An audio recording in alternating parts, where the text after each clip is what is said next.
आहा, त्याच्याबद्दल नाही म्हणते मी. मग आपण आपलं दोन्हीकडे असल्यागत दाखवायचं. अण्णा बी आपला, आबा बी आपला. चटणी वाढ. अण्णाने माणसं आणलेत म्हणे डुरक्याला पकडायला फारिस्टाची. कुणीतरी साहेब आहे म्हणे. त्याला सांगा कर म्हणा अभिषेक कंकाळेश्वराला. अण्णा बी खुश होईल.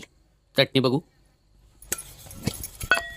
आपलं एकच घर आहे ब्राह्मणाचं. आपल्याला कुणी दुखवणार नाही, आपण कुणाला दुखवायचं नाही. दोन्हीकडची बी गिराईका अशीच चालू राहिली ना तर वर्षभरात लांजेश्वराच्या कृपेनं संडासाचं काम हातावेगळं होईल. चटणी वाढ. हा किती खाता चटणी? सारखं आपलं चटणी चटणी चटणी. उगा गावाच्या चेष्टेला कारण सोसत नाही तर खावं कशाला म्हणते मी. का माझ्या वाटचं तुला जायला सांगतो का? हा काय चाललंय? जेवण का भांडण? चला चला डॉक्युमेंटरी काढायला चला. डॉक्युमेंटरी? काय